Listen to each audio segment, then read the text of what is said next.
Hoje eu quero bater um papo com vocês sobre uma história de dois filhos perdidos. Um dos livros que mais impactou a minha vida como discípulo de Jesus é um livro do pastor presbiteriano de Nova York, Timothy Keller, ou Tim Keller, que se chama O Deus Pródigo.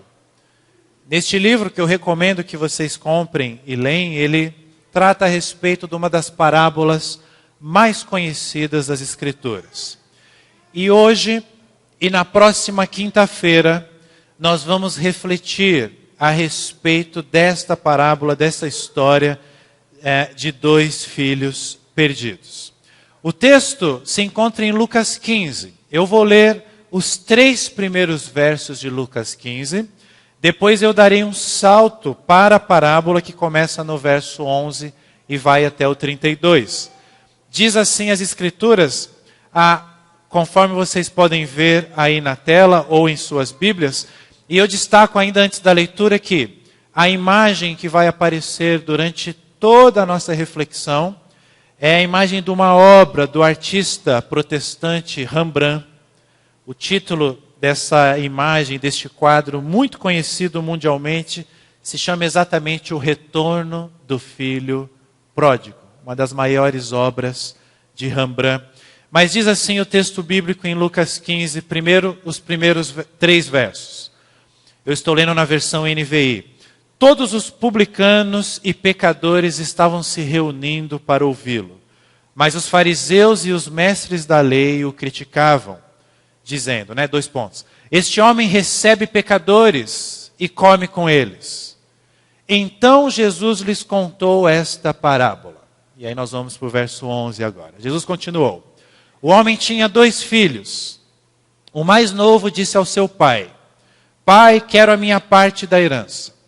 Assim, ele repartiu sua propriedade entre eles. Não muito tempo depois, o filho mais novo reuniu tudo o que tinha e foi para uma região distante. E lá desperdiçou os seus bens, vivendo irresponsavelmente.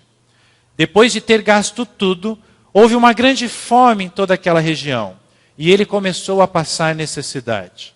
Por isso, foi empregar-se com um dos cidadãos daquela região, que o mandou para o seu campo, a fim de cuidar de porcos.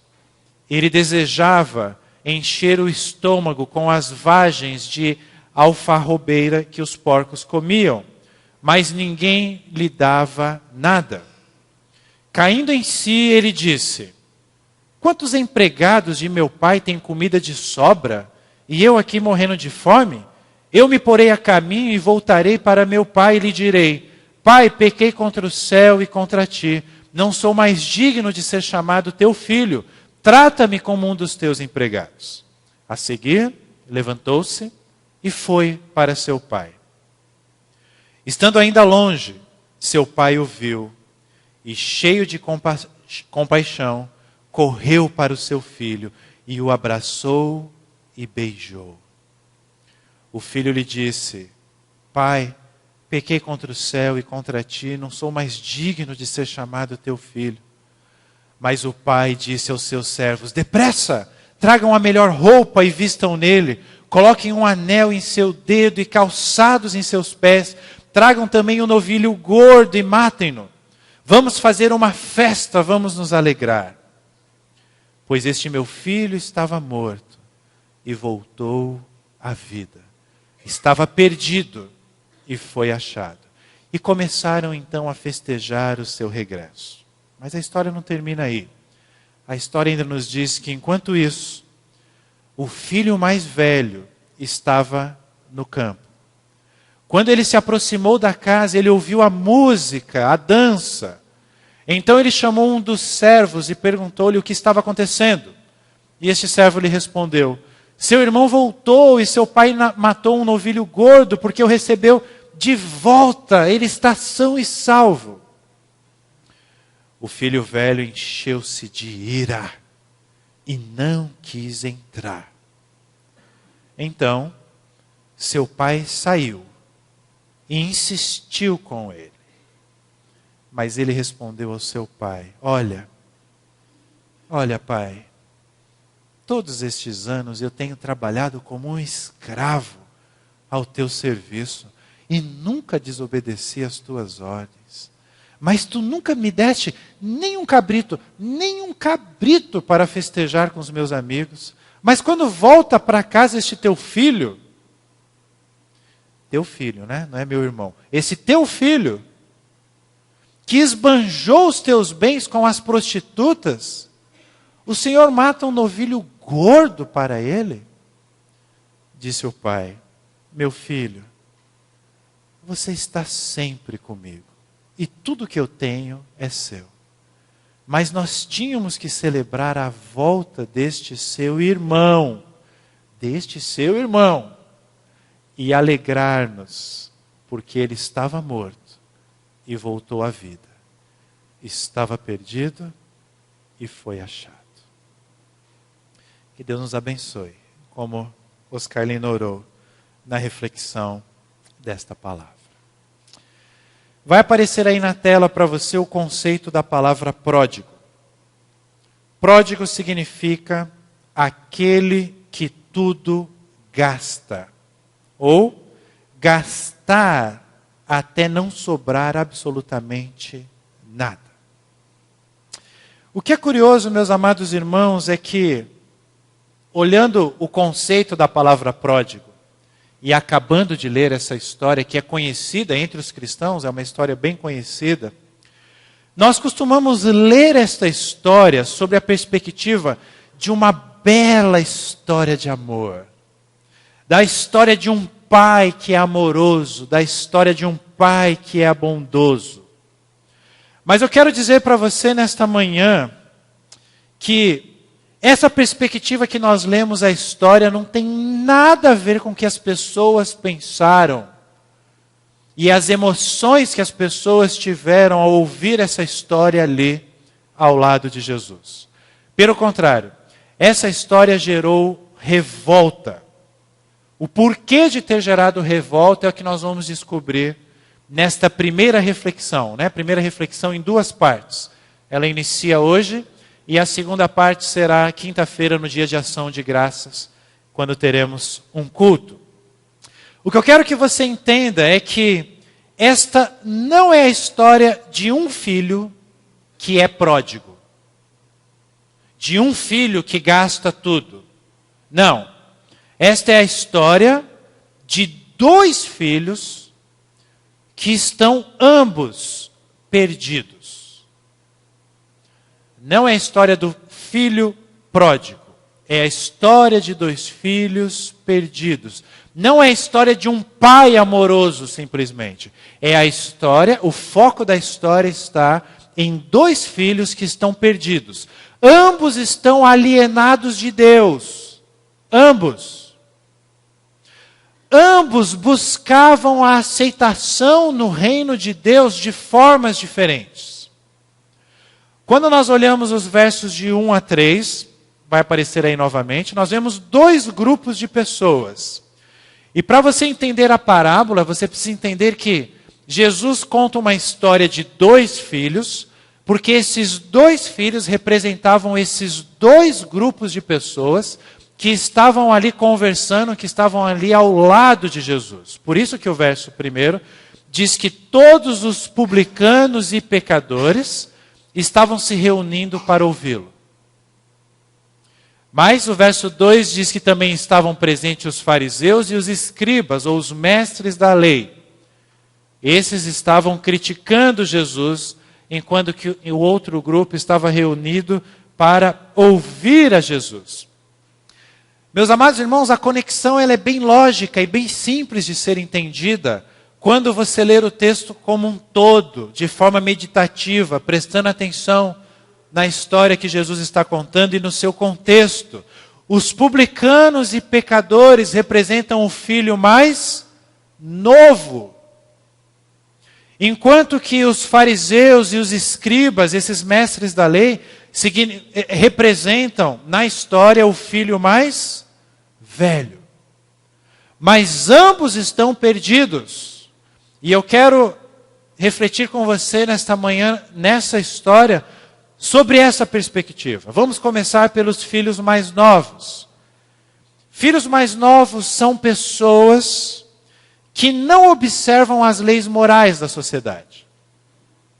São aqueles que normalmente são rebeldes. Se eles não observam nem as leis morais, que dirá a Bíblia?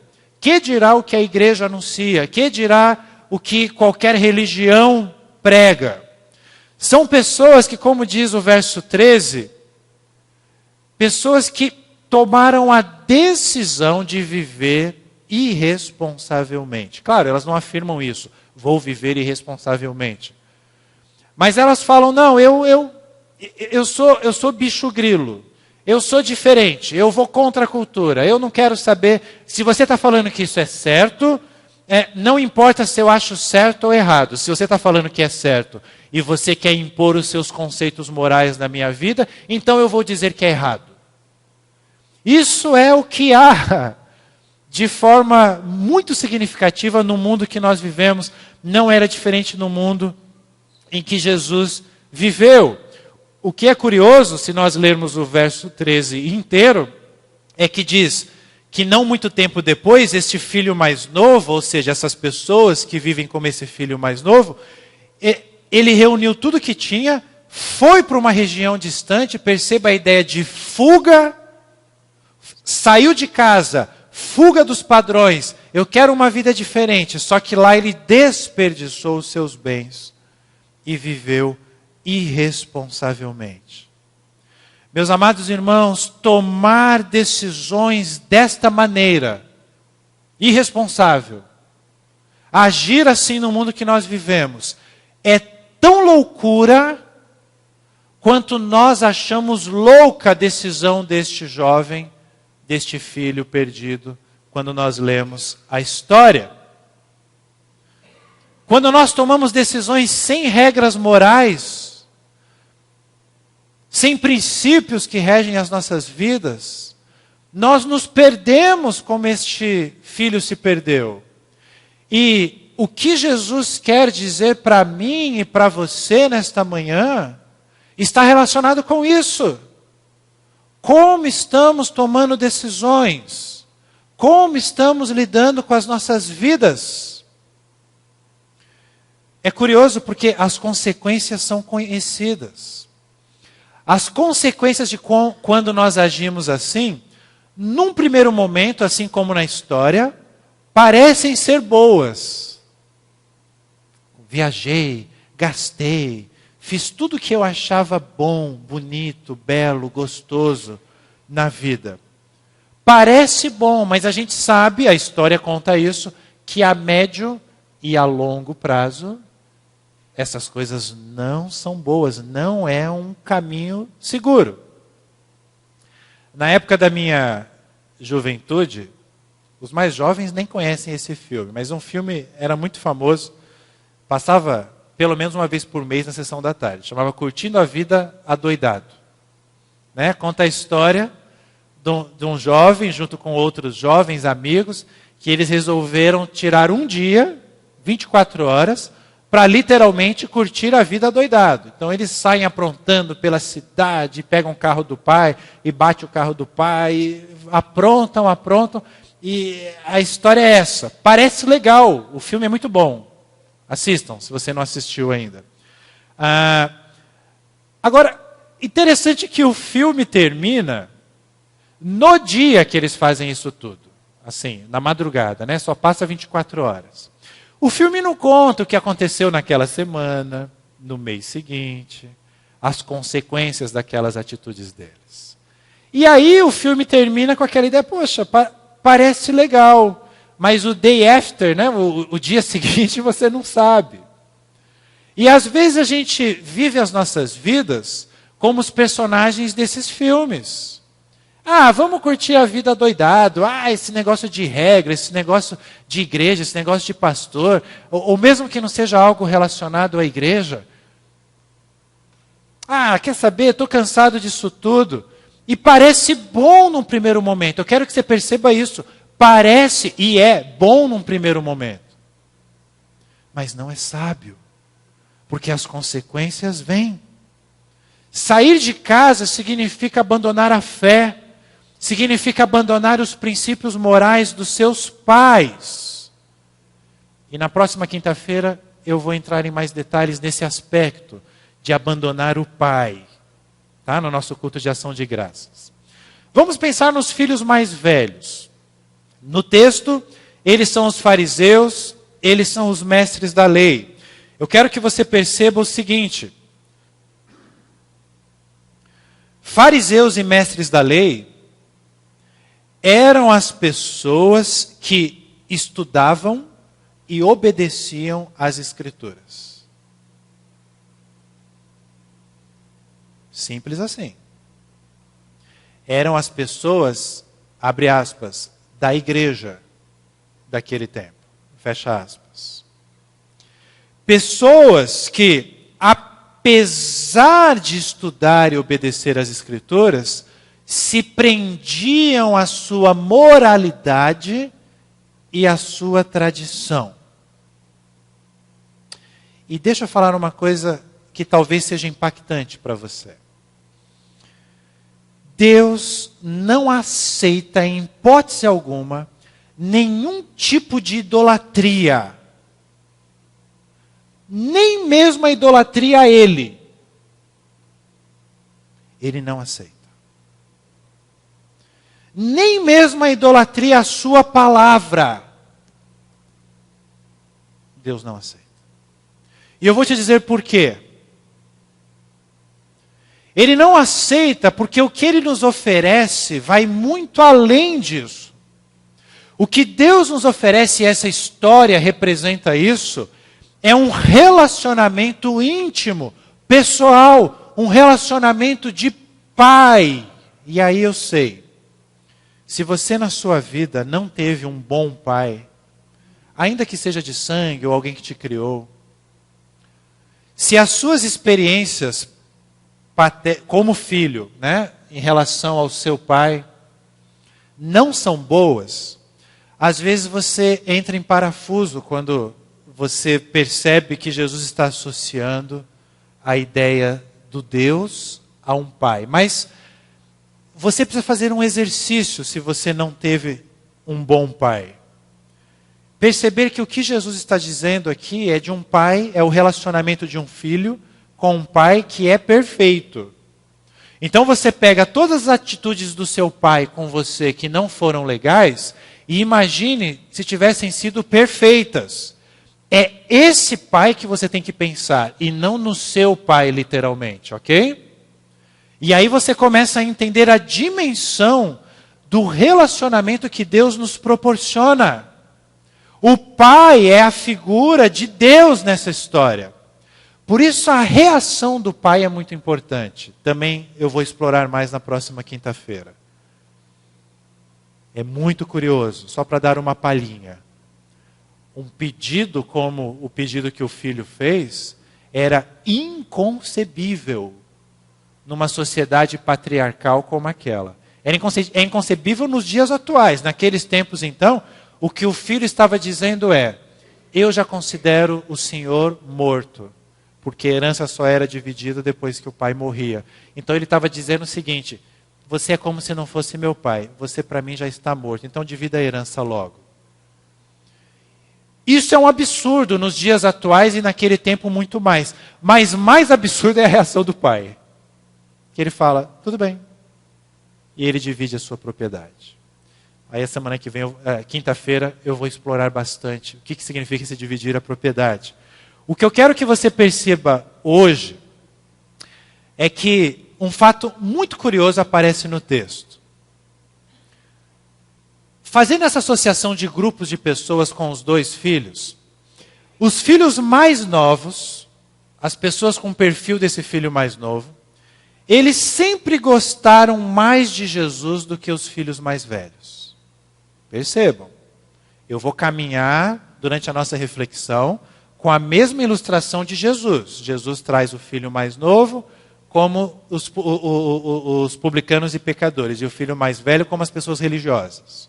Eu vou caminhar na nossa reflexão usando essa ilustração que é de Jesus, ok? Historicamente, os filhos mais novos sempre estiveram com prazer ao lado de Jesus. Historicamente, naquele tempo, os religiosos odiavam a Jesus. Está aí no texto, ó. Os fariseus e os mestres da lei o criticavam. E percebam que a crítica deles está relacionada, eles são o irmão mais velho. Eles estão criticando quem? Os irmãos mais novos. Falam, mas como que ele come, como que ele senta com essas pessoas? Não pode! Essa é a palavra. Não pode! Mas Deus mostra que pode. Naquele tempo, irmãos, sentar e comer com alguém era um sinal de aceitação. Na verdade, isso vale até os dias de hoje. Se vocês estiverem andando pelo Tivoli e me encontrarem na praça de alimentação, e aí eu estou lá e vocês percebem que eu estou almoçando na praça de alimentação com um homem que vocês sabem que é drogado. Ou eu estou almoçando com um mendigo. Ou eu estou lá no McDonald's com uma pessoa da vida, como a gente diz. A primeira coisa que vai vir na sua mente é: o Marcelo aceita essa pessoa. Porque se ele não aceitasse essa pessoa, ele não ia estar sentado numa praça de alimentação comendo com essa pessoa. Percebam, Jesus sentar e comer com pecadores causava uma estranheza aos religiosos. Será que a mesma estranheza que você teria ao ver o teu pastor sentado numa praça de alimentação com uma pessoa, vamos pensar assim, num garoto de programa, e você sabe que aquele sujeito é um garoto de programa, e você vê o seu pastor sentado com ele numa praça de alimentação? Será que a estranheza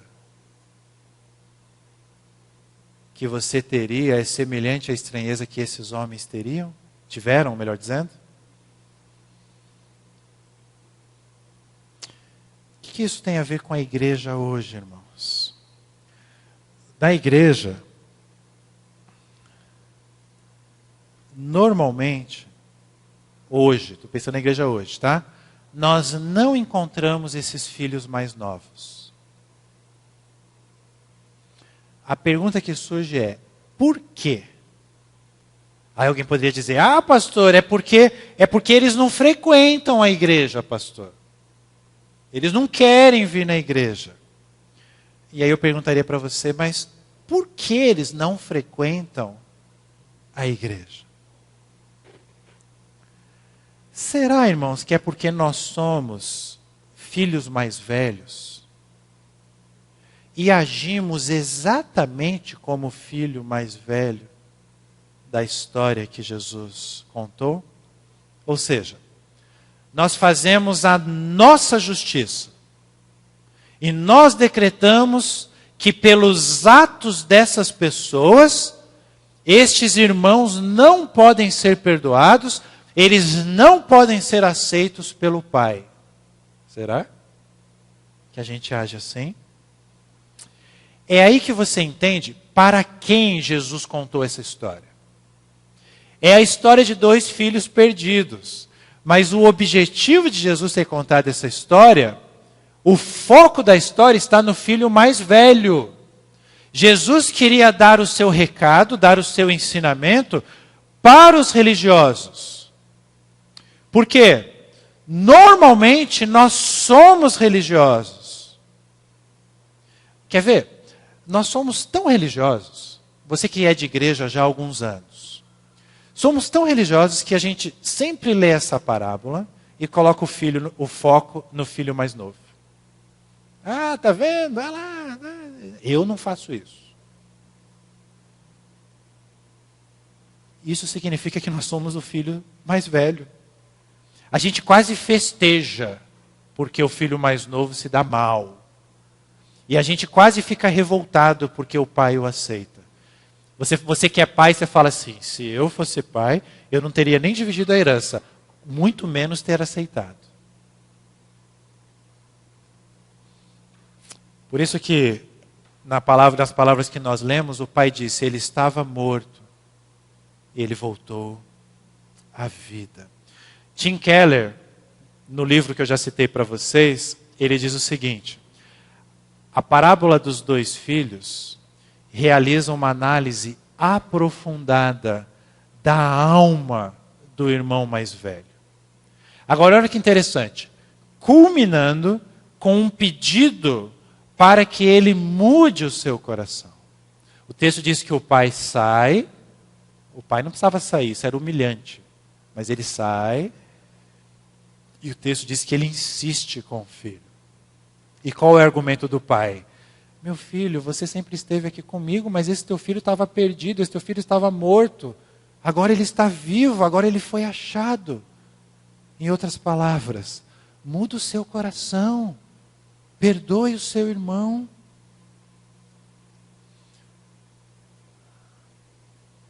A moral da história que Jesus quer nos apresentar é, você que é um filho mais velho, aprenda a perdoar, a mudar o seu coração. Os alvos da história, meus amados irmãos, não são os pecadores perdidos. Está vendo a história do filho pródigo? O que acontece com os pecadores perdidos? Não é não. São as pessoas religiosas que estão perdidas na sua religiosidade. Nessa parábola, Jesus ele nos desafia a nós repensarmos a respeito de Deus, a respeito do pecado, a respeito da salvação. Jesus está revelando para o Marcelo, para mim, ele está dizendo, olha, como você é teimoso como esse filho mais velho. Perceba como você está se autodestruindo, porque você está agindo como este filho mais velho. Ontem eu estava num encontro com outros pastores e candidatos ao ministério em Piracicaba. E um dos destaques que eu fiz em uma fala foi exatamente isso, como a IPB está se autodestruindo. A IPB não está sendo atacada. A IPB está se autodestruindo. Porque nós somos filhos mais velhos. E não queremos ouvir o pai falando para a gente, muda seu coração. Mas Jesus também condena o estilo de vida do irmão mais novo.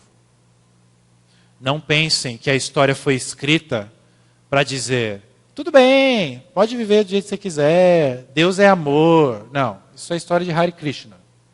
O Deus é amor bíblico é sobre outra perspectiva. Que ele te ama incondicionalmente, não é que ele te dá uma liberdade assim para você fazer o que quiser e ele vai sempre te perdoar. Não é isso. Ele é gracioso, ele sempre perdoa um coração arrependido. Agora, as consequências para aquele jovem foram terríveis. E a história conta isso.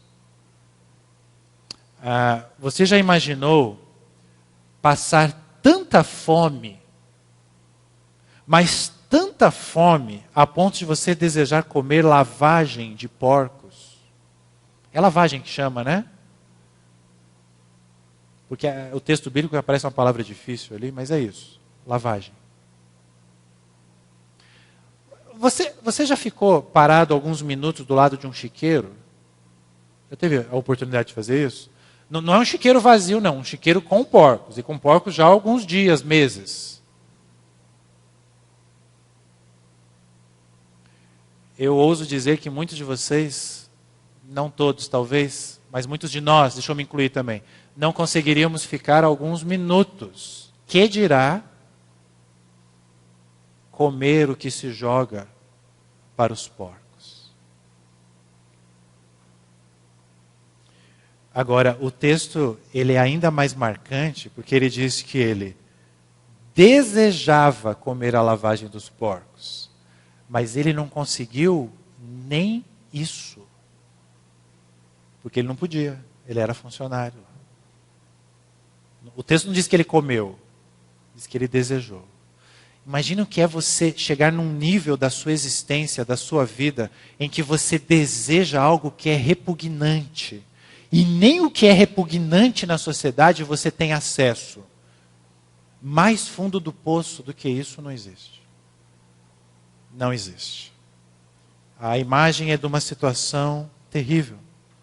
Por isso, meus amados irmãos, Jesus está nos dizendo que tanto o religioso quanto o que é descrente, o que não é religioso, eles estão perdidos. Em outras palavras, Jesus está dizendo, os dois filhos estão espiritualmente mortos. Os dois filhos não sabem como se conectar com Deus. O que isso tem a ver com a minha vida? O que isso tem a ver com a sua vida?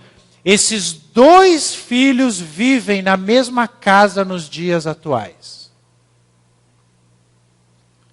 O que eu estou chamando de casa aqui é o mundo que nos cerca. Os filhos mais novos são aquelas pessoas que acham que tudo é relativo na vida. Que as questões morais são complexas, né? Esse negócio de moralismo, isso é tão complexo. Eles acham tão complexo que qualquer pessoa ou qualquer instituição, seja política, religiosa, que tente impor questões morais, questões éticas, deve ser descartado. Esses são os filhos mais novos, são como filhos rebeldes. Eles preferem se afastar. Agora, preste bastante atenção no que eu vou dizer agora.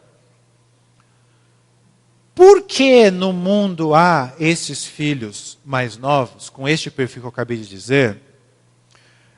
Por causa dessa realidade, é que surge no mundo os filhos mais velhos. São os movimentos religiosos. Eles são conservadores. Eles são ortodoxos. Eles estão preocupados não em seguir a Jesus, mesmo se forem cristãos. Eles estão preocupados com a moral das sociedades. Eles estão preocupados com os bons costumes cristãos que seja. Eles se organizam para resgatar uma cultura de outros tempos. E aí, presta atenção, eles passam a ter uma postura negativa a tudo que os filhos mais novos falarem ou fazerem. Ou, ao invés de filhos, a tudo que os irmãos mais novos estiverem fazendo.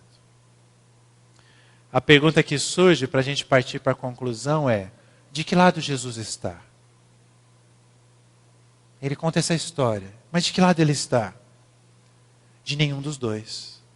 Nenhum dos dois lados. Jesus, ele aponta a religiosidade e ele aponta a libertinagem. Ele está dizendo, olha, ambas situações, os dois filhos são situações de morte espiritual. Agora, deixa eu te explicar uma coisa que é difícil de nós entendermos no século XXI e mesmo no século passado. O cristianismo não nasceu para ser uma religião. Pelo contrário. Jesus vem ao mundo, ele chama discípulos, esses discípulos começam a fazer discípulos.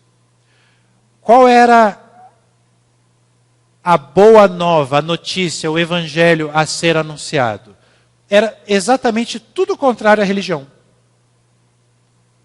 Tudo que os romanos pregavam dos seus deuses, muito do que os judeus também anunciavam como fruto da tradição, não da palavra.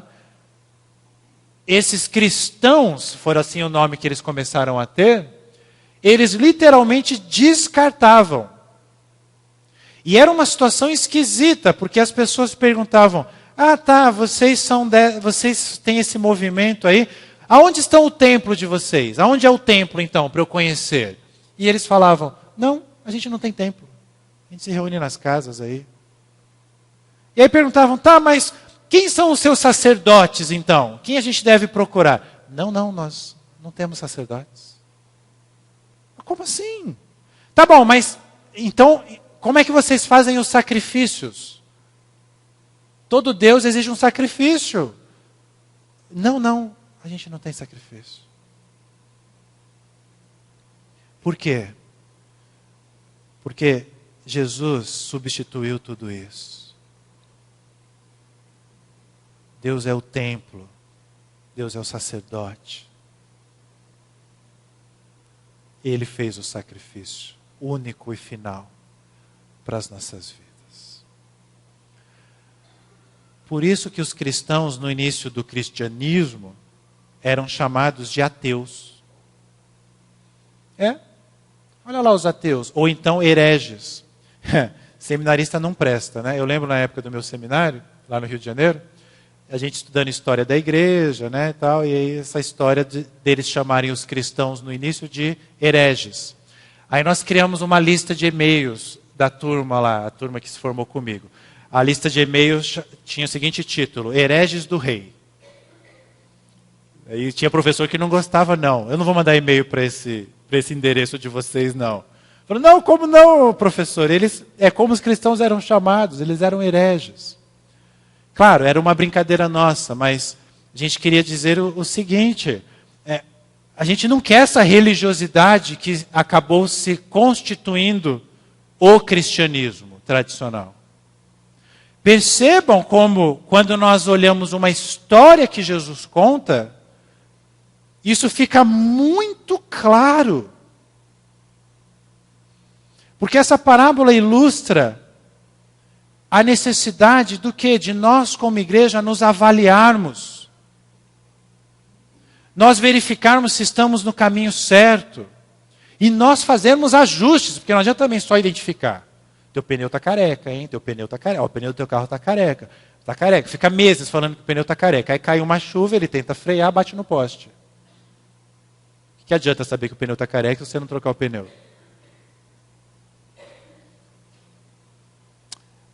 A igreja presbiteriana do Jardim América, ela está fazendo no atual momento da história. Estamos nos avaliando ou reavaliando, verificando se estamos no caminho certo. Estamos testando alguns ajustes.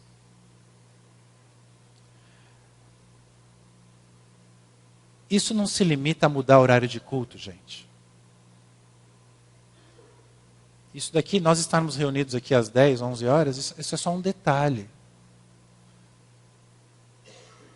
Poderia ser à noite também, e nós estarmos nos reavaliando da mesma forma, porque o que nós precisamos fazer é entender que para as pessoas da sociedade que nós vivemos, os barbarenses principalmente, que nós estamos aqui, o cristianismo é apenas uma religião. O cristianismo é apenas moralismo. É isso que os nossos vizinhos pensam. Aquela religião. Olha lá, eles se encontravam à noite, agora eles estão se encontrando de manhã. Isso vale porque as pessoas pensam de você. Não pense que é só o pastor. O pastor sofre mais com isso, é verdade, mas você também, que você é membro, frequentador, visitante. Isso vale porque as pessoas pensam da IPB. Nós temos 8 na nossa cidade. Para as pessoas, religião, moralismo. Isso vale para que as pessoas pensam da nossa igreja. Vou dar um exemplo cruel do que eu estou falando. Essa semana foi preso no Rio de Janeiro um ex-governador de apelido Garotinho.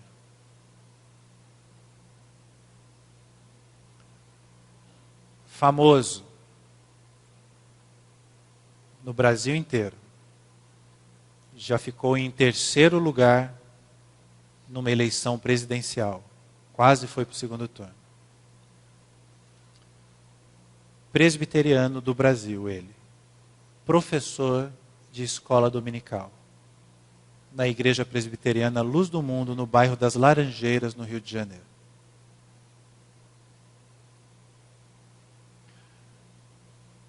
Foi eleito nos Estados Unidos um presidente a semana passada, contestado mundialmente pelos seus valores, pelas suas visões. Se você perguntar qual a sua religião, ele vai responder: sou presbiteriano. Aí eu volto à nossa reflexão. O que você acha que as pessoas pensam que você, que a IPB e que o Jardim América é? À luz desses testemunhos. Religião, moralismo. E se nós continuarmos agindo como filhos mais velhos, nós vamos ser exatamente isso, eternamente. Com isso eu não estou negando que nós damos frutos e temos excelentes resultados para o reino. Claro que não, claro que temos. Mas nós temos que nos autocriticar, nos autoavaliar. Porque quando as pessoas olham um garotinho, um Trump, elas associam isso com a religião, com o moralismo, e elas tomam uma decisão. Eu vou chutar o pé da barraca. Já que esse é o Deus que os cristãos anunciam, eu não quero. Agora, se você fez discipulado essa semana, e você ouviu tudo que você ouviu sobre Gênesis, e uma pessoa vem bater um papo com você, e vem te fazer tirar sarro ou falar bravo sobre esses maus testemunhos, você tem o que dizer para essa pessoa. E ela vai perceber que não importa a religião, não importa a bandeira denominacional, o que você está falando é a respeito do ser humano. O que você está falando é a respeito do Evangelho. E ela vai falar: opa, ele é presbiteriano, mas ele fala diferente do garotinho. Ele é presbiteriano, mas ele não tem as ideias do Trump. O Evangelho.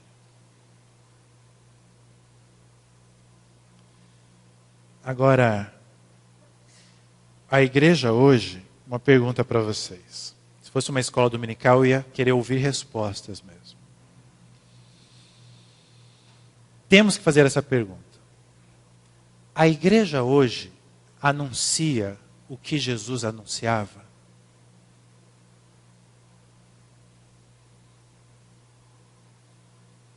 O pessoal que faz discipulado vai comprar e começar a ler um livro que trata disso. Vamos refletir à luz dessa história. Eu já estou acabando, tá? Nos tempos de Jesus, as pessoas que seguiam a religião eram pessoas que se sentiam ofendidas pelas palavras de Jesus. Porque elas não queriam seguir Jesus, elas queriam seguir a religião.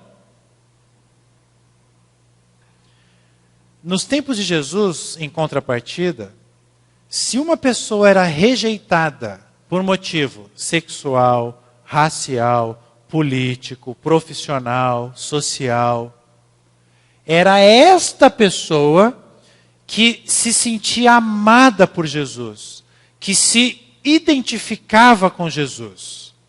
Então o que eu estou querendo dizer? Os ensinamentos de Jesus, eles atraíam os não religiosos e afastavam os religiosos. As nossas igrejas causam o mesmo efeito? Não.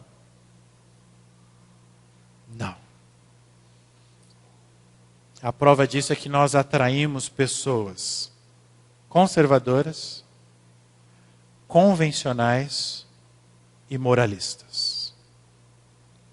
Enquanto isso, os humilhados, os libertinos, os marginais, eles estão evitando a igreja. Estou dizendo isso para chegar a duas conclusões. A primeira: se a nossa mensagem não causa impacto nos irmãos mais novos, talvez seja porque estamos cercados muito mais de irmãos mais velhos. somos religiosos. A gente não quer.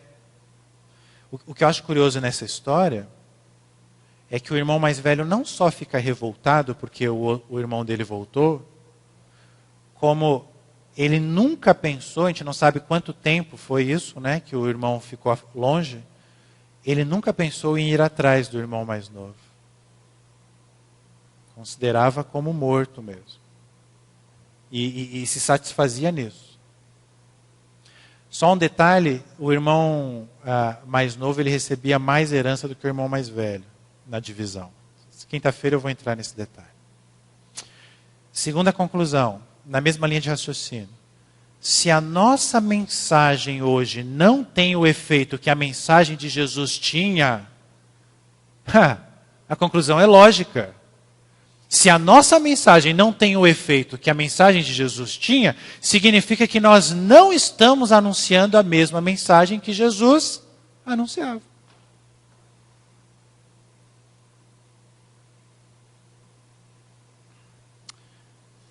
Por isso, irmãos, que o projeto 5 Pilares não é uma brincadeira.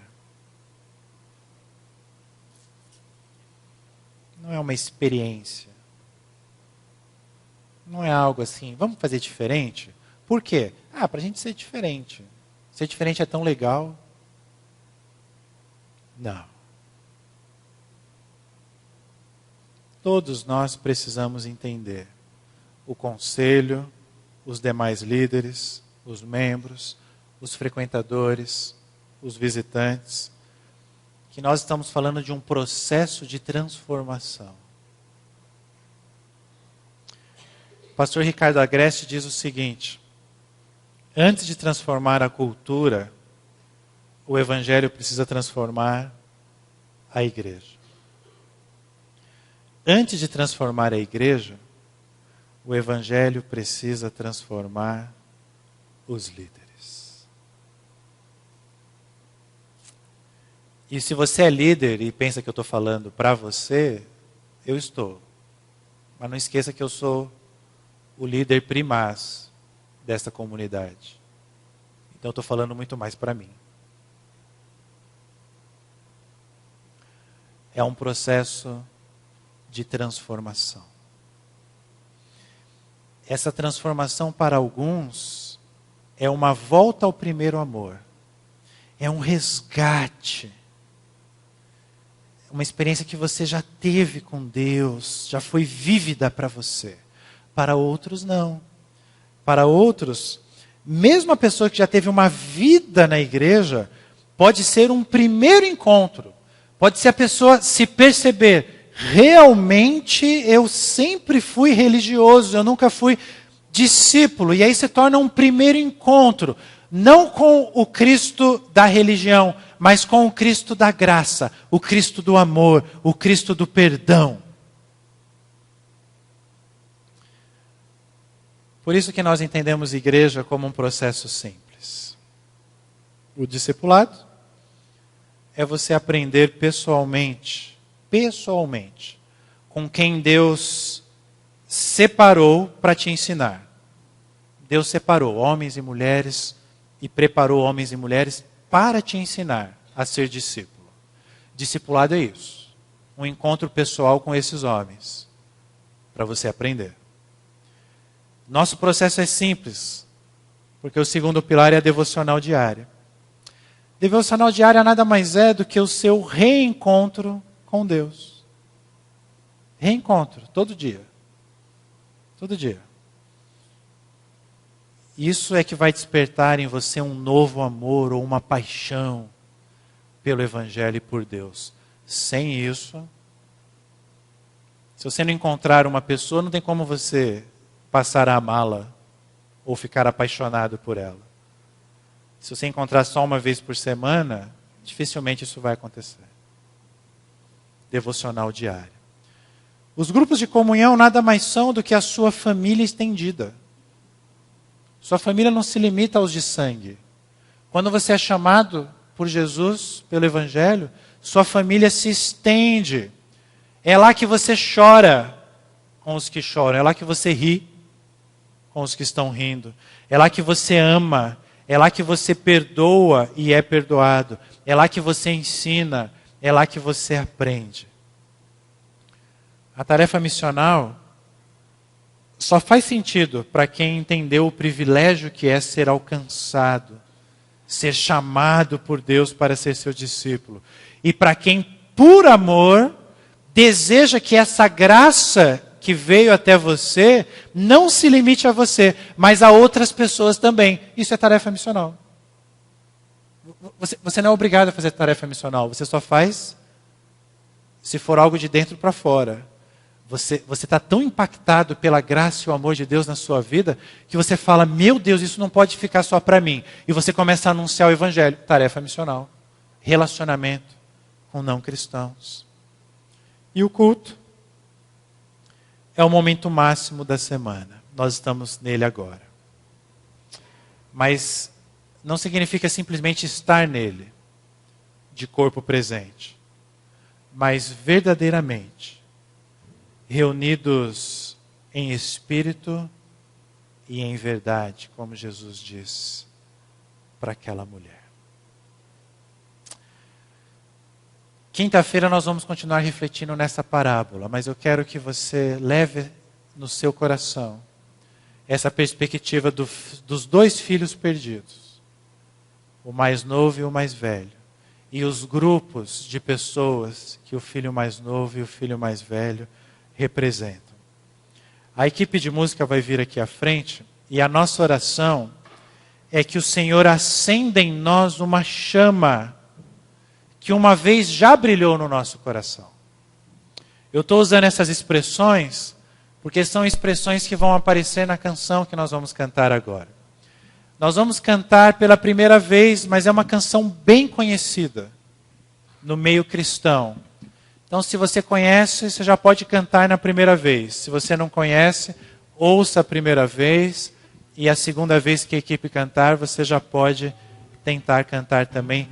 Mas, acima de tudo, é uma bela melodia. Mas pense na letra.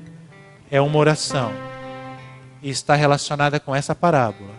E com tudo que nós refletimos nessa manhã. Eu quero te convidar, se você puder e quiser, a ficar em pé para louvar a Deus com esta música. Aquela chama, aquele amor. Muitos aqui passaram por experiências assim, quando compreenderam o teu evangelho, quando responderam ao teu chamado e se entregaram totalmente a ti. Mas a vida passa, os tempos são maus, nós nos envolvemos com tantas coisas e nos esquecemos deste amor. Agimos, ora como o filho mais novo perdido, querendo tomar conta das nossas próprias vidas, querendo viver de forma independente. Nós carregamos esse desejo desde o Éden, os nossos primeiros pais, que tomaram essa decisão equivocada. Às vezes agimos como o filho mais velho. Queremos que a tua graça alcance só aqueles que a gente acha que deve alcançar. Aqueles que nós achamos simpáticos, bonitos, que gostamos de nos relacionar. E acabamos nos fechando como um gueto, como uma religião, que não segue o Senhor, mas segue os seus próprios princípios, as suas próprias ideias. Ó Deus, perdoa-nos, ó Deus, e ajuda-nos, transformando a nossa mente, transformando o nosso coração, para nós sermos cada vez mais parecidos com Jesus. Jesus atraía os irmãos mais novos, porque eles se admiravam com Jesus, mas atraía os mais velhos, porque eles odiavam Jesus. E Jesus tinha uma mensagem, uma orientação amorosa para ambos, mostrando o caminho da verdade, mostrando como que se toma decisões na vida, como que se age. Mostrando a Deus que nós podemos errar e vamos errar. Até o Senhor voltar, nós vamos errar e muito ainda, mas nós podemos nos arrepender, pedir perdão e tomarmos outro rumo. Ajuda-nos, ó Deus, a nos arrependermos, a pedirmos perdão e guia-nos para outro rumo, ó Deus. Como pessoas individualmente, como discípulos, como famílias aqui representadas e como igreja nesta cidade, neste país. Venha, Senhor, nos transformar. Que a história dos 2 filhos perdidos nos sirva apenas de ilustração e não de realidade.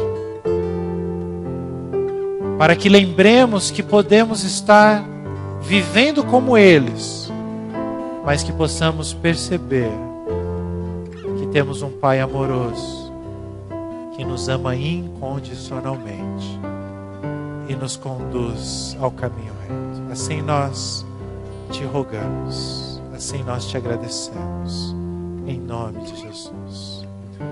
E que a graça do nosso Senhor e Salvador Jesus Cristo, o amor de Deus, nosso eterno e bondoso Pai, e o poder do Espírito Santo que habita em nós, seja com cada um aqui presente, cada família representada, não apenas neste domingo, no restante deste domingo, mas durante toda a semana, para a tua glória e para a nossa edificação. Amém.